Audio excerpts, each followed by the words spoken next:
Welcome to this journey into the heart of ancient wisdom. Allow yourself to settle comfortably. There's nowhere to go, nothing to achieve in this moment.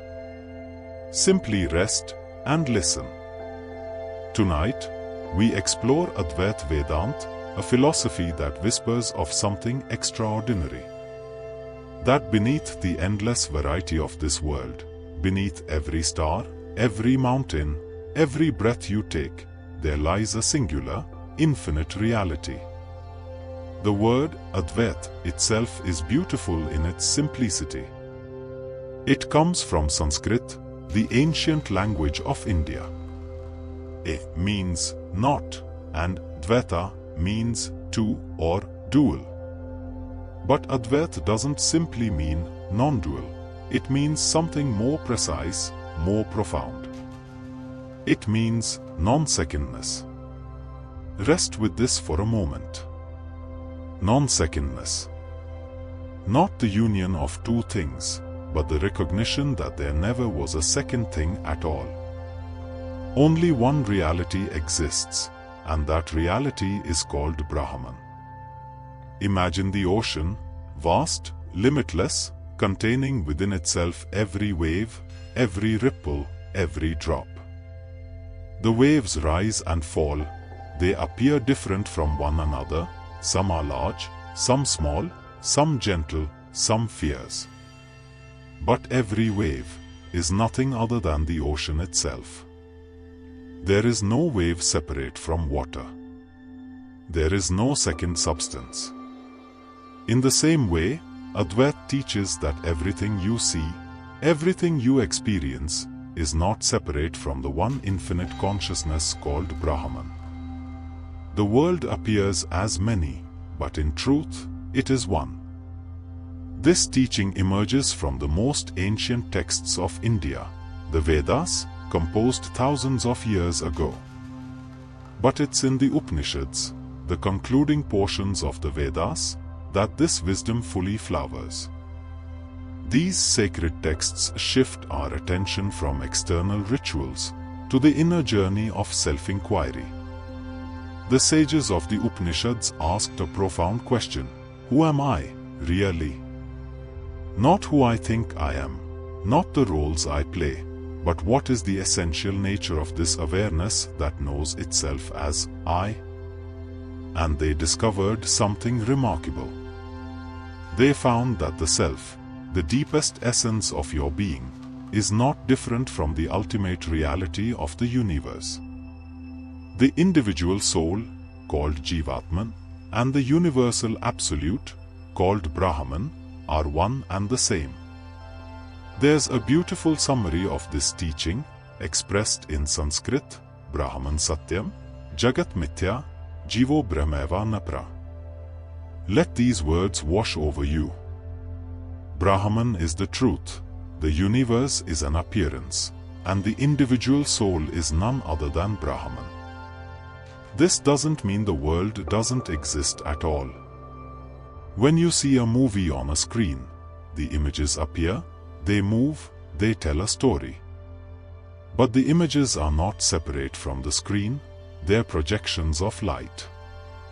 The screen remains unchanged, still, silent, ever present. In the same way, the world appears within consciousness, but consciousness itself remains forever unchanged. The tradition traces its roots through many great teachers. In the ancient Upanishads, sages like Yajnavalkya and Uddalaka Aruni spoke of this non-dual reality. Then came Badrayana, who compiled the Brahma Sutras, attempting to organize these scattered insights into a coherent system. But the philosophy truly crystallized in the 7th century with a teacher named Gaudpada. He was a revolutionary thinker who taught that from the highest perspective, the world never actually came into being. It's called Ajtivada, the doctrine of non-origination. Nothing is ever truly born, because only Brahman exists eternally. Gaudpada compared the world to a dream. When you dream at night, Cities appear, people appear, events unfold. The dream feels completely real while you are in it. But when you wake up, you realize that none of it had any independent existence. It was all a play of your own mind. In the same way, this waking world, with all its complexity and detail, is like a cosmic dream within the infinite consciousness of Brahman. Not unreal in the sense of being nothing at all, but unreal in the sense of having no independent existence apart from consciousness. Rest in this understanding. Let it settle gently into your awareness. You don't need to grasp it intellectually, just allow the possibility to resonate within you. What if everything is consciousness? What if separation is just an appearance? This teaching was preserved and clarified by Gaurpada's lineage, passed down through his student Govinda Bhagwatpada, and then to perhaps the greatest teacher in this tradition, a sage who would transform Indian philosophy forever. His name was Shankara, and he lived in the 8th century. Born in a small village in Kerala, he renounced the world as a young child, driven by an overwhelming thirst for truth. He became a wandering monk, and by his early 20s, he had already composed profound commentaries on the Upanishads, the Bhagavad Gita, and the Brahma Sutras. Shankara didn't just write philosophy, he lived it. He walked across the length and breadth of India, engaging scholars in debate, establishing monasteries, organizing monks into lineages. He created a structure that would preserve this wisdom for centuries to come. He established 4 great monasteries, one in each direction of India. In the south, at Sringeri, in the east, at Puri, in the west, at Dwarka, and in the north, at Badrinath. Each monastery was entrusted with preserving one of the 4 Vedas, and each was assigned a great teaching, a Mahavakya. These Mahavakyas are profound statements, declarations of the ultimate truth. From the Yajur Veda, Aham Brahmasmi, I am Brahman. From the Rig Veda, Prajnanam Brahma, consciousness is Brahman. From the Samaveda, Tat Tvam Asi, that thou art. And from the Atharv Veda, I am Atma Brahma. This self is Brahman. 4 statements, 4 sacred truths, all pointing to the same reality. You are not separate from the infinite. You are not an isolated fragment. You are the whole, appearing as a part.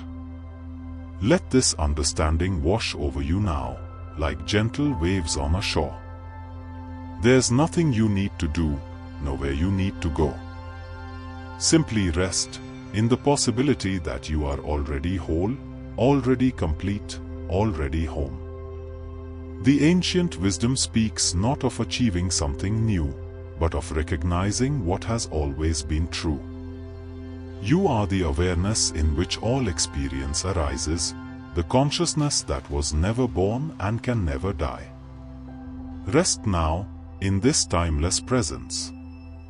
Let the mind soften, let thoughts come and go like clouds across the sky. And know that the sky of your awareness remains forever clear, forever free, forever at peace. Be still and rest in the truth of non-secondness. Welcome back to this gentle exploration of the deepest truths. Take a moment to settle, to arrive fully in this present moment. There's no hurry, nowhere else to be. In our last reflection, we discovered the foundation of Advaita Vedanta, the teaching of non-secondness. Tonight, we go deeper into the nature of ultimate reality itself and the mysterious power that makes the one appear as many. Brahman. This word points to something that cannot truly be captured in words. It is the infinite, the absolute, the ground of all being. The ancient texts describe it as Satchitananda, 3 words that shimmer with meaning. Sat means truth, existence, that which is real. Not the temporary reality of objects that come and go, but the eternal reality that never changes, never diminishes, never ends. Sat is the isness of everything, the pure fact of existence itself. Chit means consciousness, awareness, the light of knowing. Not the thinking mind with its endless stream of thoughts, but the pure awareness that witnesses all thoughts, all experiences, all worlds. It is the consciousness that makes all knowledge possible, the eternal witness that remains untouched by what it sees. Ananda means bliss, joy, the fullness of being. Not the fleeting happiness that depends on circumstances, but the inherent completeness of existence itself.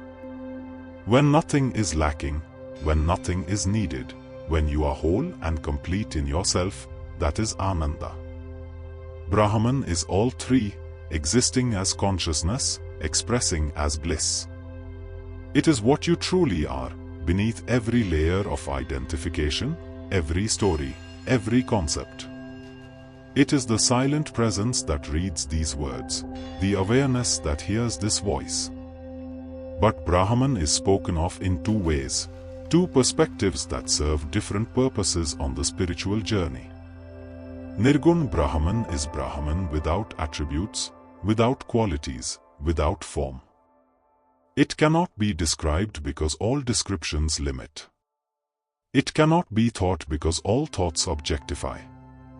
It is the absolute beyond all categories, the infinite that has no boundaries, no characteristics, no relationships. When the ancient sages tried to speak of Nirgun Brahman, they often resorted to negation.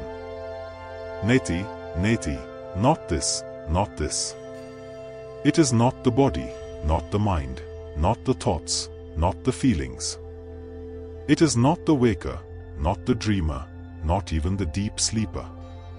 It is the witnessing consciousness that remains when all else is stripped away.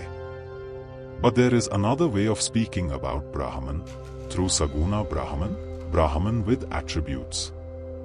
This is Brahman as perceived through the lens of manifestation, as the personal God, the creator, sustainer, and dissolver of the universe. This is Ishwar, the Lord. Saguna Brahman is Brahman wearing the costume of Maya, appearing as the intelligent designer of this cosmic dance. It is Brahman with the qualities of omniscience, knowing all things, omnipotence, capable of all things, omnipresence, present in all things. For the devotee, Saguna Brahman is real and worthy of worship. For the seeker of ultimate truth, it is a stepping stone, a way of relating to the Absolute that still contains a subtle duality. The highest realization is Nirgun Brahman, where all distinctions dissolve. And this brings us to one of the most profound and mysterious concepts in Advaita, the concept of Maya. Maya, sometimes translated as illusion, sometimes as cosmic power, sometimes as the creative energy of Brahman. But what is Maya, really? Maya is the power that makes the infinite appear finite, the one appear as many, the unchanging appear as change. It is not something separate from Brahman, but rather the dynamic aspect of Brahman itself. Like the ocean's power to form waves, Maya is Brahman's power to manifest as this universe. The ancient texts describe Maya as Anirvachnya, indescribable, indefinable. It is neither real nor unreal. It cannot be said to truly exist, because it vanishes in the light of knowledge. But it cannot be said to not exist, because we all experience its effects. Think of a dream again. In a dream, you might find yourself in a vast palace, surrounded by people, engaged in dramatic events. The dream feels completely real while it's happening. But does the palace truly exist? When you wake up, where did it go? The dream is neither real nor unreal. It's not real in the way the waking world is real, but it's not nothing either. It has a certain reality while it lasts. This is the nature of Maya. It has practical reality but not ultimate reality. And within this Maya, within this cosmic dream, individual souls appear. These are called jivas, and they experience themselves as separate, limited, bound by space and time. But this sense of separation is not ultimately true. It's a case of avidya, ignorance. Avidya is the personal, psychological aspect of Maya. It is the ignorance that clouds the jiva's perception, making it forget its true nature as Brahman. Because of avidya, the infinite feels limited, the eternal feels mortal, the blissful feels incomplete. This ignorance manifests through a process called adhyasa, superimposition. We superimpose the qualities of the self onto the non-self, and the qualities of the non-self onto the self. We think, I am this body, but the body is not the self. We think, I am limited, but the self is infinite. We think, I will die, but the self was never born. There's a beautiful analogy for this in the tradition, the rope and the snake. Imagine walking on a path at twilight, and you see something coiled on the ground. Your heart races. A snake. Fear grips you. You freeze, you sweat, your body prepares to flee. But then someone brings a light, and you see clearly. It's not a snake at all. It's just a rope, lying harmlessly on the path. The moment you see the rope, the snake disappears. It never existed. But the fear was real, the physiological response was real. An unreal snake caused real effects. This is exactly what happens in our experience of the world. We superimpose separateness onto the unity of Brahman. We superimpose limitation onto the infinite consciousness. And this superimposition causes real suffering, real fear, real desire, real bondage. But just as light reveals the rope and the snake vanishes, knowledge reveals Brahman and Maya vanishes. Not that the world disappears, but the sense of separation, the ignorance, the bondage, these dissolve. Advaita speaks of 3 levels of reality, 3 orders of truth that help us understand our experience. The first is pratibhashika, apparent reality. This includes dreams, hallucinations, optical illusions. These experiences are real while they're happening, but they're negated by a higher level of reality. When you wake up, the dream world is seen as unreal. The second level is vyavharika, empirical reality. This is the waking world, the world of objects, relationships, cause and effect. For all practical purposes, this world is real. You live in it, you interact with it, you are bound by its laws. This is the level where science operates, where ethics matter, where karma unfolds. But even vyavharika reality is ultimately negated by the third level. Paramarthika, transcendental reality. This is the level where only Brahman exists, unchanging, non-dual, absolute. From this perspective, even the waking world is seen as a projection, an appearance, a play of consciousness. These 3 levels don't contradict each other, they are nested, like Russian dolls. The dream is real until you wake. The waking world is real until you realize Brahman. Each level has its own validity, but higher knowledge reveals deeper truth. The purpose of these teachings is not to deny your experience, but to show you what lies beneath it. The world appears, let it appear.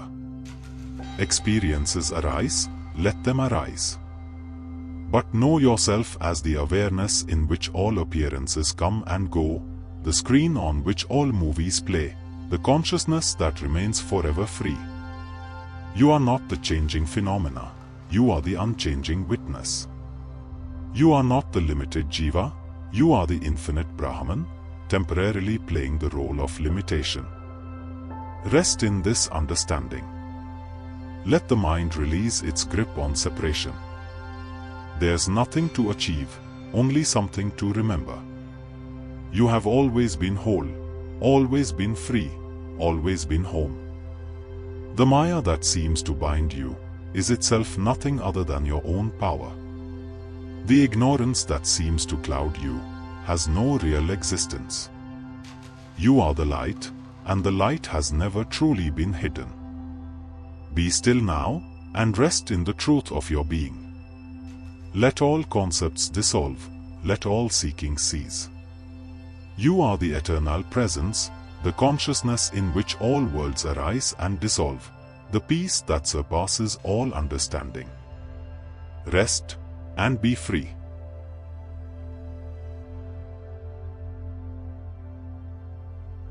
Welcome, once again, to this sacred space of rest and reflection. Allow your body to release all tension, your mind to become still and receptive. You are safe, you are held, you are home. We have journeyed through the fundamental teachings of Advaita, the non-dual nature of reality, the mystery of Brahman and Maya. Now we turn to something equally profound, the question of how we come to know this truth. Knowledge, in the Advaita tradition, is not merely information. It is not something added to you, but rather a removal of what obscures the truth that you already are. Liberation is not about becoming something new, it's about seeing clearly what has always been. But how do we know anything at all? How does knowledge arise in human experience? The ancient sages identified 6 valid means of knowing, 6 pramanas or instruments of knowledge. Each serves a purpose, each reveals a different aspect of reality. The first is pratyaksha, direct perception through the senses. When you see a tree, hear a bird, feel the warmth of the sun, this is pratyaksha. It's immediate, direct, undeniable. The senses make contact with the world, and knowledge arises. But Advaita teaches something subtle about perception. The mind, it says, actually takes the form of the object perceived. When you see a flower, your mind becomes flower-shaped, in a sense. There's a correspondence, a mirroring. This is how perception becomes knowledge. The second praman is anumana, inference, reasoning. When you see smoke rising from behind a hill, you infer fire, even though you don't see the flames. This is inference based on universal relationships, what the tradition calls vyapti. Where there is smoke, there is fire. Always. So smoke becomes a valid indicator of fire. Inference extends our knowledge beyond direct perception, allowing us to know the unseen through the seen. It's the foundation of logic, science, rational thought. The third is shabda, verbal testimony, the word of a reliable source. When someone trustworthy tells you something you cannot verify directly, you accept it as valid knowledge. If a friend tells you about a city you've never visited, you take their word for it, assuming they're reliable. But Shabda has a special importance in Advaita. Because the self, the Atman, the ultimate truth of who you are, cannot be known through perception or inference. You cannot see the seer, you cannot think the thinker, you cannot perceive the perceiver. The self is the subject, and all perception and inference are about objects. So how can you know the self? Only through Shabda, specifically, through the revealed teachings of the Upanishads, transmitted through a qualified teacher. This is why the relationship with the Guru, a genuine spiritual teacher, is considered essential. The Guru is the one who has realized the truth directly, and who can guide you through the subtle understanding that liberates. The Guru doesn't give you something new, but points to what you already are. The fourth Praman is Upmana, knowledge through comparison. If someone tells you, a Nilgai is like a cow, but with certain differences, and then you encounter an animal matching that description, you recognize it as a Nilgai. You know the unknown through its similarity to the known. The fifth is Arthpatti, postulation, presumption. This is how you explain contradictions. If someone is fat but fasts during the day, you postulate that they must eat at night. Otherwise, how could they sustain their weight? The facts don't add up, so you presume a hidden factor. And the sixth is Anupalabdhi, non-perception, the knowledge of absence. When you look at a table and don't see a book on it, you know the absence of the book. This is valid knowledge, the knowledge of non-existence. These six pramanas work together, each serving its domain. But when it comes to self-knowledge, when it comes to knowing your true nature as Brahman, only Shabda, the teaching transmitted through scripture and Guru, can reveal it. And what does this teaching reveal? It reveals the great declarations, the Mahavakyas, the supreme sentences that encapsulate the entire philosophy. Tat Tvam Asi, that thou art. These three simple words contain the essence of all Vedanta. That, the infinite, universal Brahman. Thou, you, the individual, the one who feels limited and separate. Art, the identity, the equation, the non-difference. But how can the infinite be identical to the finite? How can the unlimited be the same as the limited? This seems like a contradiction. The tradition uses a beautiful logic to resolve this, called Jahadaj Lakshana, the method of exclusive-inclusive implication. It means keeping what's essential and dropping what's contradictory. Consider the sentence, this is that Devdatta. You see someone now, here in front of you, and you remember your friend Devdatta whom you met years ago in another city. The person you see now is older, dressed differently, in a different place. But the essential person, the individual, is the same. You drop the non-essential attributes, the time, the place, the appearance. You keep the essential identity. This is that same person. In the same way, when the Upanishad declares Tat Tvam Asi, you must drop the limiting attributes. That, as the omniscient Lord with all powers. Thou, as the limited individual with a small mind, these are the coverings, the adjuncts. Strip away the qualities of omniscience from that, strip away the qualities of limitation from thou, and what remains? Pure consciousness. Infinite awareness. The essence is identical. You are not the body-mind. The body-mind is an appearance in you. You are not the thoughts and emotions. They arise and subside in you.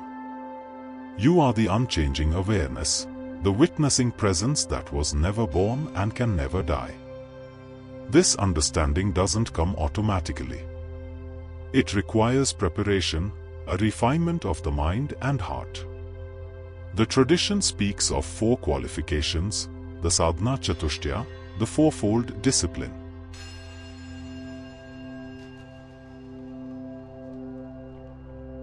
First is viveka, discrimination between the eternal and the temporary.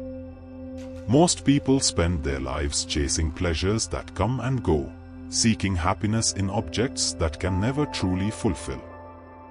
Viveka is the awakening that says, only the eternal can satisfy me, only the unchanging is worth seeking. Second is vairagya, dispassion, non-attachment. This doesn't mean rejecting the world or becoming cold. It means releasing the desperate clinging to external things for your happiness. You enjoy what comes, you let go of what goes. You don't depend on anything outside yourself for your peace. Third is the Shamadhi Shatka Sampatti, the sixfold wealth of virtues. Shama, calmness of mind. Dhamma, control of the senses. Uprati, withdrawal from distractions. Titiksha, forbearance, the ability to endure opposites like heat and cold, pleasure and pain. Shraddha, faith in the teaching and the teacher. Samandhana, single-pointed concentration. These are not arbitrary moral rules, they are practical preparations. A turbulent mind cannot reflect the truth. A distracted mind cannot absorb the teaching. These qualities create the inner stability necessary for the highest knowledge to dawn. And fourth is mumukshutva, the intense longing for liberation. This is not a casual curiosity, it's a burning desire to know the truth. It's the recognition that nothing else will truly satisfy, that you must know who you are, or you cannot rest. When these four qualifications ripen, the student is ready for the teaching. And the teaching unfolds in three stages. First is Shravana, listening. The student sits at the feet of the teacher and hears the truth expounded. The Upanishadic statements are explained, the logic is clarified, the doubts are addressed. This removes the ignorance of the object. You now know what Brahman is. Second is Manana, reflection. The student contemplates what has been heard, examining it from all angles, resolving intellectual doubts. This removes the ignorance of the means. You now understand how the teaching applies to you. Third is Nididhyasana, profound meditation. The student absorbs the truth completely, letting it penetrate every layer of being. This removes the habitual identification with the body-mind, transforming indirect knowledge into direct realization. It's like knowing about sugar versus tasting sugar. You can study sugar, learn its chemical composition, understand its properties. But until you taste it, you don't truly know its sweetness. Nididhyasana is the tasting, the direct, lived experience of your true nature. And this realization is not a distant goal, it's always available, always present. The truth is not something you will become, it's what you already are. The journey is a journey of recognition, of removing the veil, of seeing clearly. You are the awareness in which all experience arises, the consciousness that lights up every thought, every sensation, every moment. You are the infinite, playing the game of limitation, the eternal, pretending to be bound by time. Rest now in this understanding. Let it seep into the deepest corners of your being. There's nothing to grasp, nothing to achieve. Simply recognize, simply remember, simply be what you have always been. The knowledge that liberates is already here, within you, as you. You are the truth you seek, the freedom you long for, the peace that never leaves. Be still and know. Welcome to this gentle unfolding of wisdom. Let yourself sink deeper into relaxation, releasing any effort, any striving. In this moment, you need do nothing, be nothing, become nothing. Simply rest and listen. We have explored the nature of reality, the instruments of knowledge, the path of inquiry. Now we turn to perhaps the most intimate teaching of all, the analysis of your own consciousness through the three states you experience every day. Every human being moves through three distinct states of awareness: waking, dreaming, and deep sleep. We all know these states, we cycle through them naturally. But Advaita invites us to look more closely, to see what these states reveal about who we truly are. In the waking state, called Jagrat, you experience yourself as a body-mind complex in a world of objects. There's a sense of, I am here. I am thinking. I am perceiving. The world appears external, solid, objective, governed by physical laws. In the waking state, you interact. You plan, you remember, you desire. There's a subject experiencing objects, a knower knowing the known. This feels like the primary reality, the real world, as opposed to the unreality of dreams. But then, as the day ends, the waking state dissolves.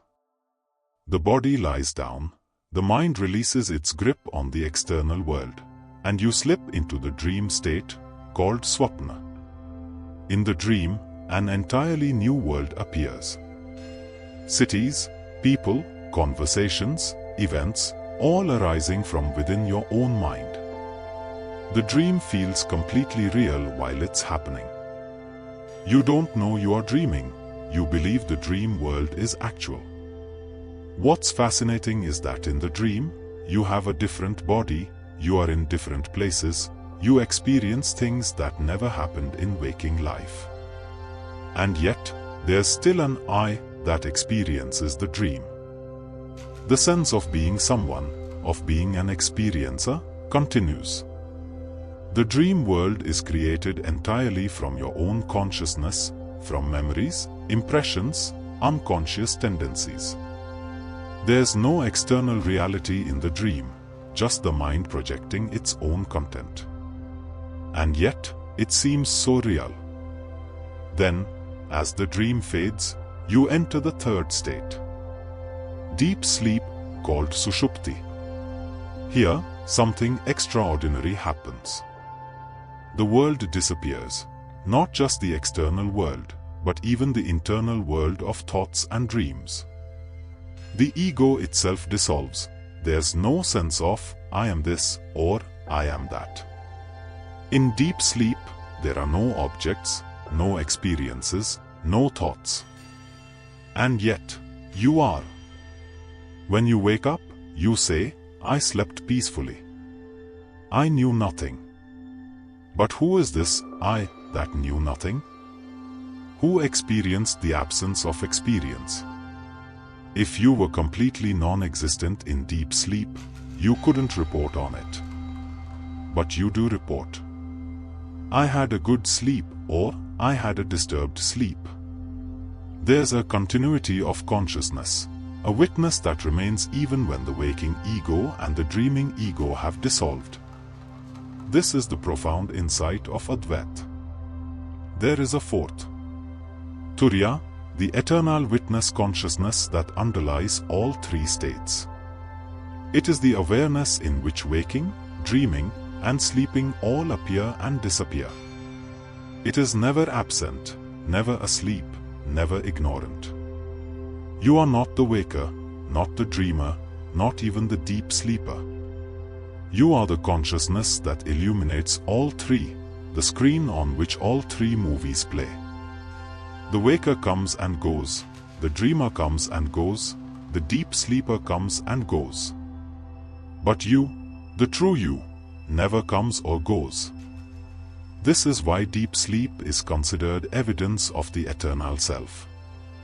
In deep sleep, the entire world of multiplicity, all problems, all identities, all suffering, dissolves. And what remains?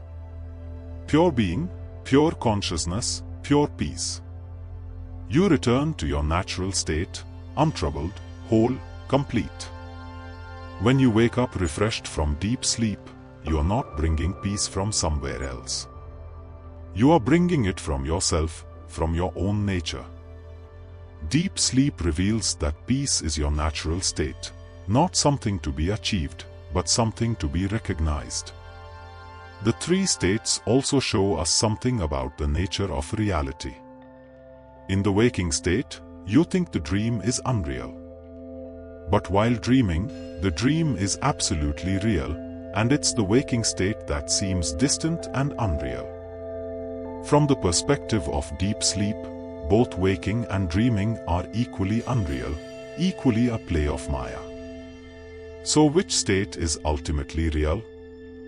None of them, and all of them. They're all appearances in the one consciousness, the Turiya, the fourth, which is beyond states. The states change, but the consciousness that knows the states never changes. This is the key to liberation. Moksha. Liberation is not about going somewhere else, achieving a special state, becoming enlightened in the future. Liberation is the recognition that you have never been bound.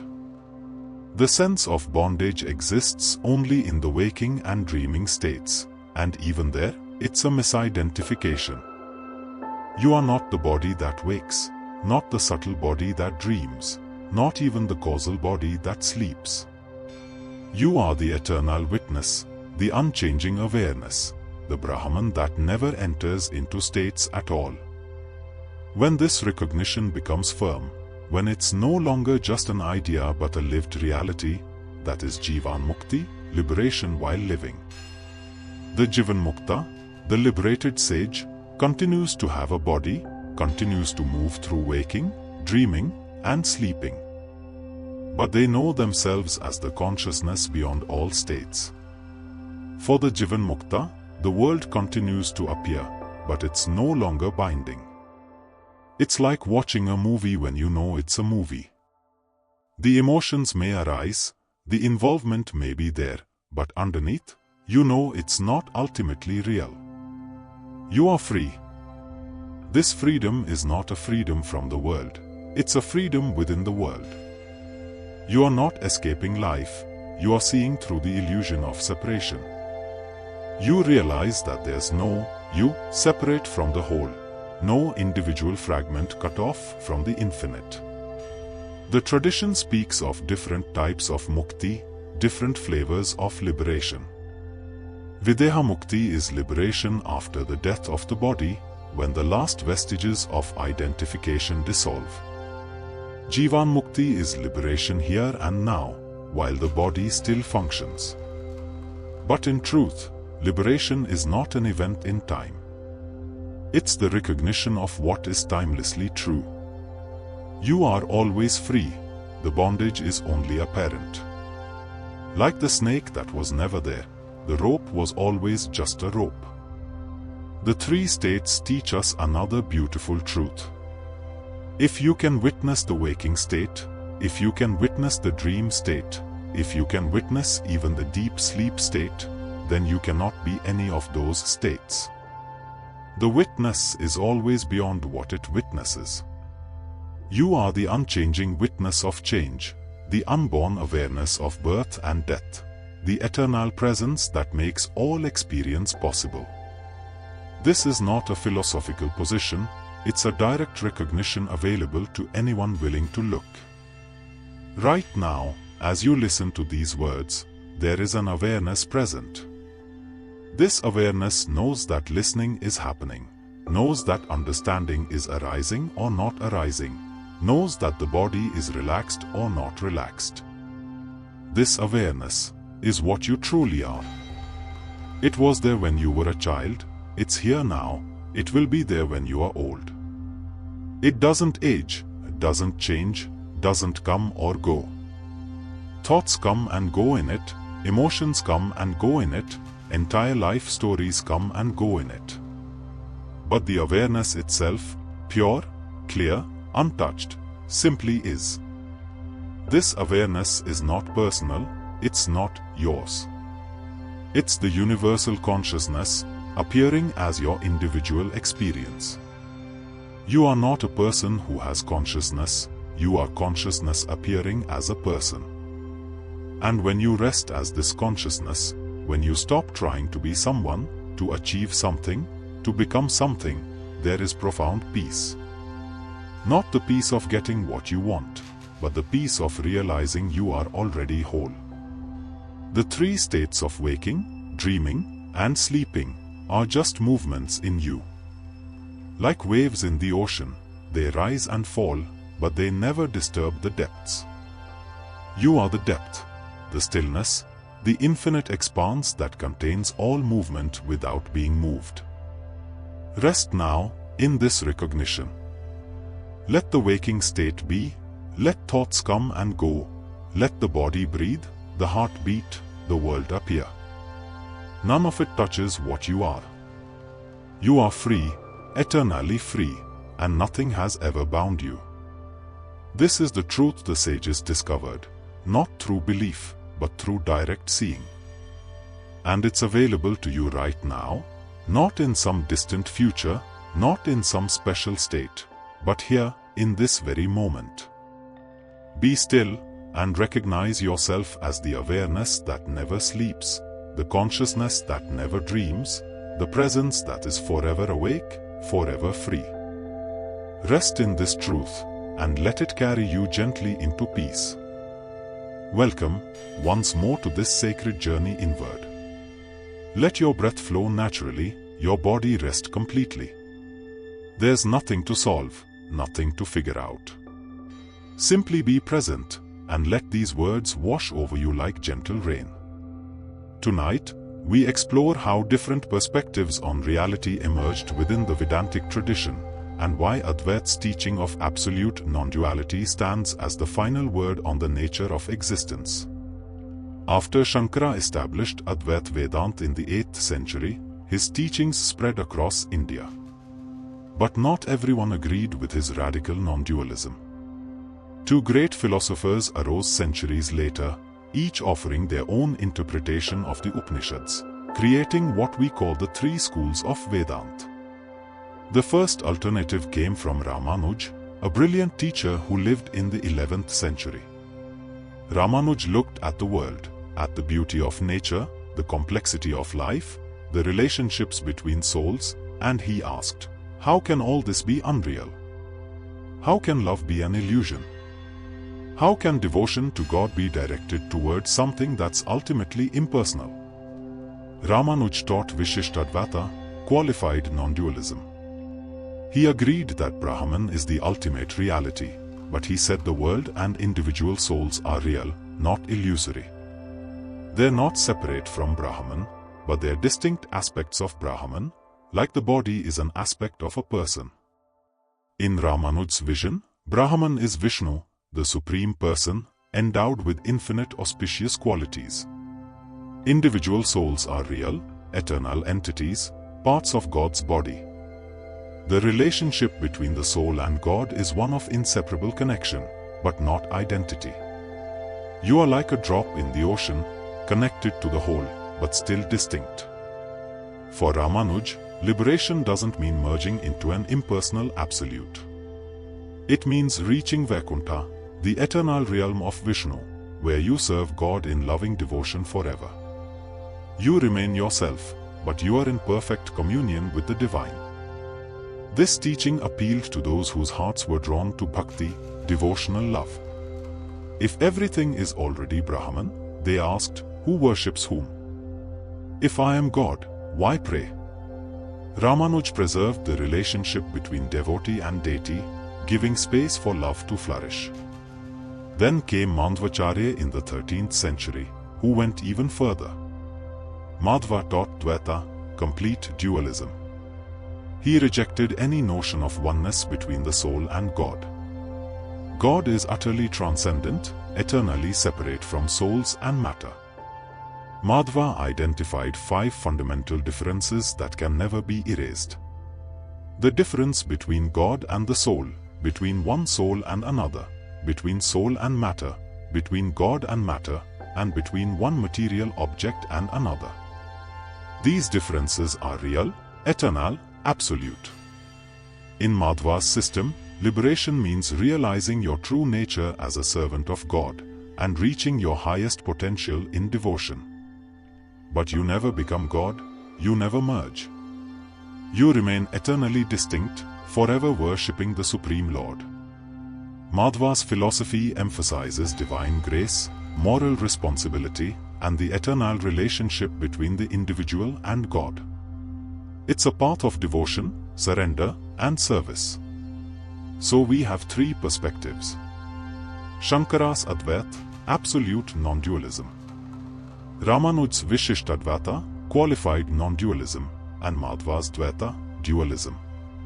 All 3 claim to represent the true teaching of the Upanishads. All three have brilliant arguments and devoted followers. But Advaita makes a unique claim. It says that the other two perspectives are not wrong, they're incomplete. They're valid at the level of empirical reality, Vyavharika, but they don't reach the ultimate truth, Paramarthika. Think of it this way. When you are dreaming, the dream world is real. The people in your dream are distinct from you, the objects are separate from you. From within the dream, duality is true. But when you wake up, you realize that everything in the dream was nothing but your own mind. The apparent differences were real at one level, but not ultimately real. In the same way, from the perspective of the waking world, devotion to God is real and valuable. The relationship between the soul and the divine serves an important purpose. It purifies the heart, concentrates the mind, prepares the seeker for higher understanding. Advaita doesn't reject bhakti, it honors it. Shankara himself wrote beautiful devotional hymns. But Advaita says that devotion is a means, not the end. The end is the recognition of non-difference, the dissolution of all separation between the worshipper and the worshipped. The analogy used is climbing a ladder. Each rung is necessary, each step takes you higher. Dvaita is the first rung, establishing a relationship with God. Vishishtadvaita is the next rung, recognizing your inseparable connection to God.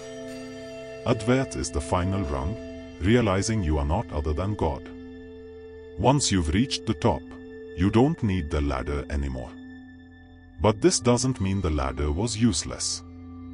It was essential, it brought you here.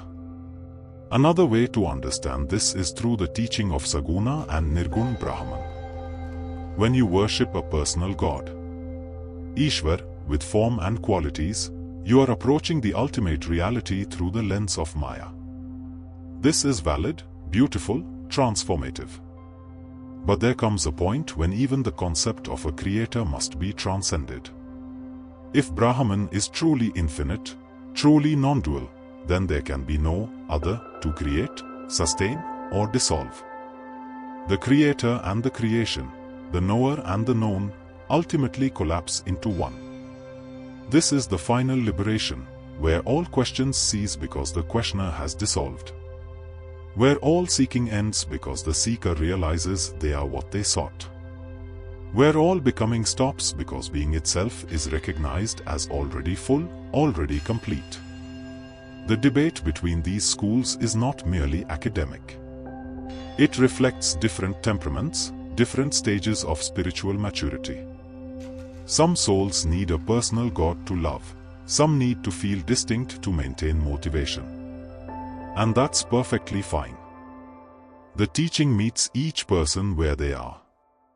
But Advaita insists, gently, patiently, that there is a final truth. And that truth is non-secondness. Not the union of two, but the recognition that there never was a second. From this highest perspective, all the differences we perceive, all the relationships, all the multiplicities, are appearances in the one consciousness. They're not separate entities coming together, they're the one reality appearing as many. This doesn't make the world less beautiful. If anything, it makes it more wondrous. Because every form, every being, every atom of existence is Brahman itself, playing, expressing, experiencing. You are not a small soul trying to reach a distant God.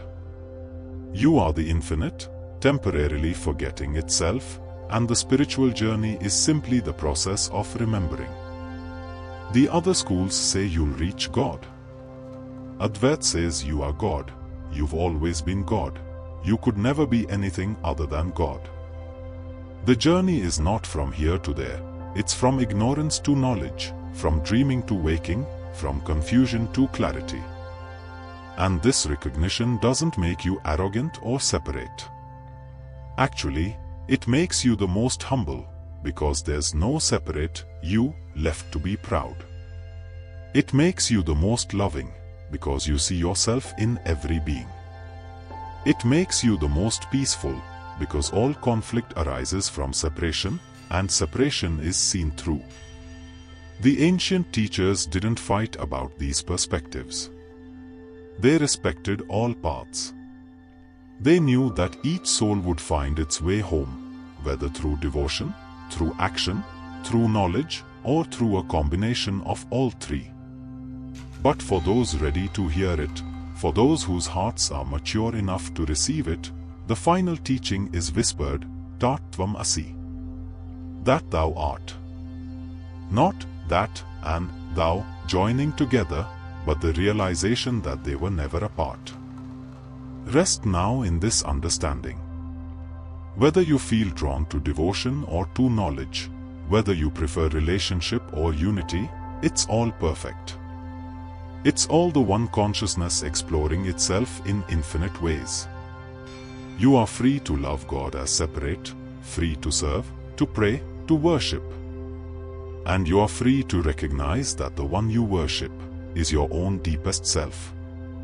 All paths lead home because you never left. All seeking ends because you are already found. All becoming ceases because you have always been. Be at peace in whatever way resonates with your heart. The truth is patient, it will wait for you. And when you are ready, it will reveal itself as what you've always been. Rest and let go. Welcome to the final segment of our journey through Advaita Vedanta. Take a deep breath. Let your whole being settle. We've traveled through ancient wisdom, through profound philosophy, and now we complete the circle by bringing it all home. The question that naturally arises is this: what does all this mean for living? How does the recognition of non-duality affect your daily life? Does realizing you're Brahman make you detached, uncaring, withdrawn from the world? The answer is beautifully paradoxical. True understanding of Advaita doesn't make you less engaged with life, it makes you more fully present. Because when you stop resisting what is, when you stop trying to be someone other than who you are finally free to be completely here, completely alive. The modern revival of Advaita in the 19th and 20th centuries brought these ancient teachings into conversation with contemporary life. Teachers like Swami Vivekananda transformed how Advaita was understood and practiced. Vivekananda was a revolutionary. He took Shankara's non-dualism and asked, if everyone is Brahman, if the divine resides in every being, then how should we treat others? His answer was radical for his time. Service to humanity is service to God. He saw beggars on the streets of Calcutta. He saw poverty, suffering, oppression. And he declared, these are not separate souls to be pitied from a distance. These are Brahman itself, appearing in these forms. To serve them is to worship the divine directly. This was Neo-Vedanta, a social application of non-dual philosophy. Not just meditation in caves, but compassionate action in the world. Not just you are Brahman, but all beings are Brahman, so treat them accordingly. Vivekananda didn't dilute the philosophy, he expanded its implications. If separation is an illusion, then your neighbor's suffering is your suffering. If consciousness is one, then harming another is harming yourself. Non-duality becomes the foundation for universal compassion. Another modern teacher, Raman Maharshi, approached Advaita differently. He lived quietly on the slopes of the sacred mountain Arunachala in South India, barely speaking, rarely teaching formally. But his presence alone transformed thousands. Ramana's method was simple. Ask yourself, who am I? Not once, but constantly. Every time a thought arises. Who is thinking this? Every time an emotion comes. Who is feeling this? Every time you identify with something. Who is this I that identifies? This practice of self-inquiry, Atma Vichara, cuts through all concepts directly. You don't analyze philosophy, you investigate the investigator. You don't think about consciousness, you rest as consciousness. Ramana would say, the self is always here, always now. You don't need to reach it through long practices. You need only to stop reaching, to stop seeking, to recognize what's already present. You are the awareness that's looking for itself. This is radically simple and radically difficult. Because the mind wants to do something, achieve something, become something. But the truth is not a doing, it's a being. It's not an attainment, it's a recognition. These modern expressions of Advaita have spread worldwide. But they've also led to some confusion, what's sometimes called Neo-Advaita, a simplified version that can miss the depth of the traditional teaching. Some modern teachers say, you are already enlightened. There's nothing to do. Just relax and be. This sounds liberating, but it can become spiritual bypassing. Using ultimate truth to avoid dealing with psychological wounds, relational difficulties, or practical responsibilities. Traditional Advaita is more nuanced. It says, yes, ultimately you are Brahman. But at the level where you are asking the question, where you are seeking freedom, there is work to be done. The sadhana chatushtaya, the qualifications, the training of the mind, these matter. You can't skip steps. You can't declare, I am Brahman, while your mind is turbulent, your emotions unexamined, your relationships destructive.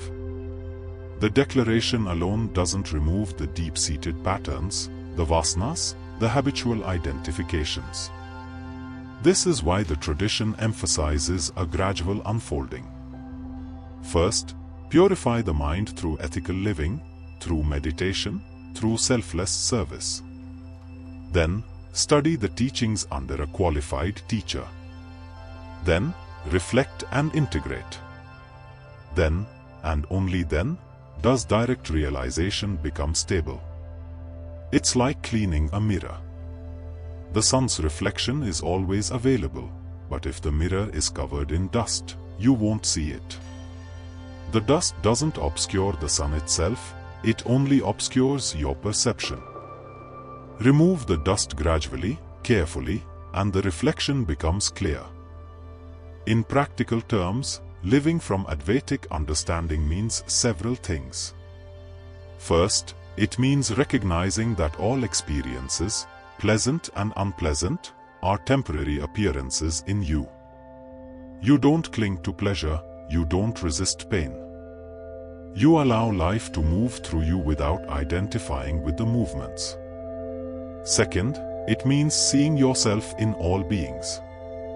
The person who annoys you, the person you love, the stranger on the street, all are expressions of the same consciousness. This naturally cultivates compassion, patience, kindness. Third, it means living without fear of death. Because you recognize yourself as the deathless awareness. The body may die, but you were never born. You are the eternal witness, watching the body appear and disappear like a wave in the ocean. Fourth, it means freedom from the compulsion to become something. You are already whole, already complete. You can still have goals, preferences, directions, but they don't define you. Success doesn't make you more, failure doesn't make you less. This is the peace that passes understanding, not because you've achieved something extraordinary, but because you've stopped seeking anything at all. You've come home to yourself. The wisdom of Advaita is also entering into dialogue with modern science, particularly the study of consciousness. Western neuroscience has struggled to explain how physical matter gives rise to subjective experience, the so-called hard problem of consciousness. Advaita offers a radically different framework. It says consciousness is not produced by the brain, consciousness is fundamental, and the brain is an appearance within it. The brain doesn't create awareness, it focuses and limits universal awareness into individual experience. This perspective is gaining attention among philosophers and scientists who recognize the limitations of materialism. If consciousness is primary, if it's the ground of all reality, then many puzzles dissolve. Consciousness doesn't emerge from matter, matter emerges from consciousness. This doesn't make science irrelevant. It recontextualizes it. Science studies the patterns within consciousness, the regularities, the laws, the structures of appearance. It's valid and valuable, but it's not the whole story. The future may see a deeper integration, where the objective methods of science and the subjective insights of contemplative traditions come together. Not in opposition, but in complementarity. Each revealing different aspects of the one reality.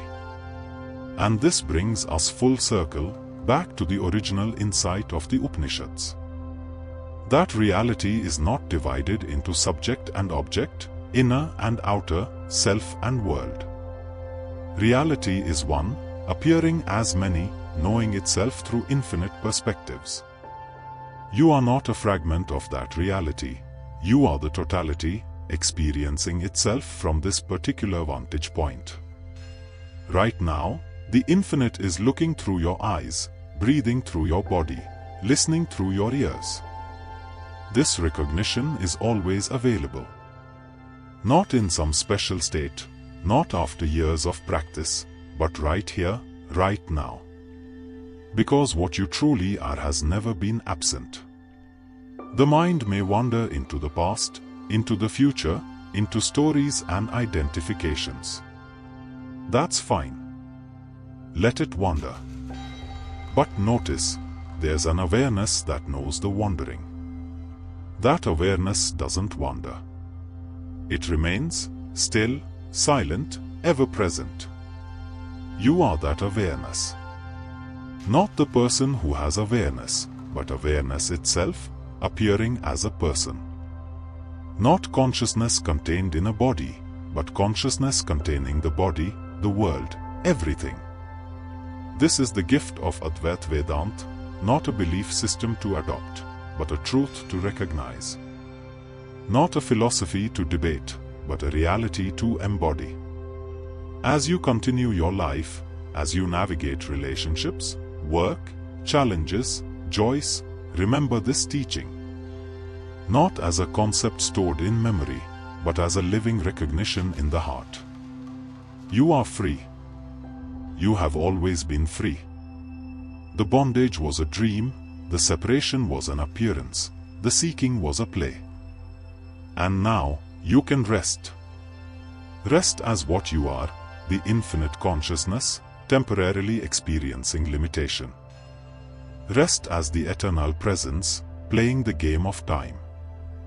Rest as the one, enjoying the dance of the many. The ancient sages discovered this truth, not through faith, but through direct investigation. And they left us this map, these teachings, these pointers to guide us home. Not to a place far away, but to what we've never left. Not to a future enlightenment, but to the present moment, seen clearly. Not to becoming something special, but to recognizing what's already here. This is Advaita Vedanta, the wisdom of non-secondness, the truth of your own being. May these words serve you, not as new knowledge to accumulate, but as a remembrance of what you've always known. May they point you back to yourself, to the silent witness, the unchanging presence, the infinite awareness that you are. And may you live from this recognition, with wisdom, with compassion, with peace. Not perfectly, but authentically. Not as a distant goal, but as your lived reality. You are Brahman. You have always been Brahman. You could never be anything other than Brahman.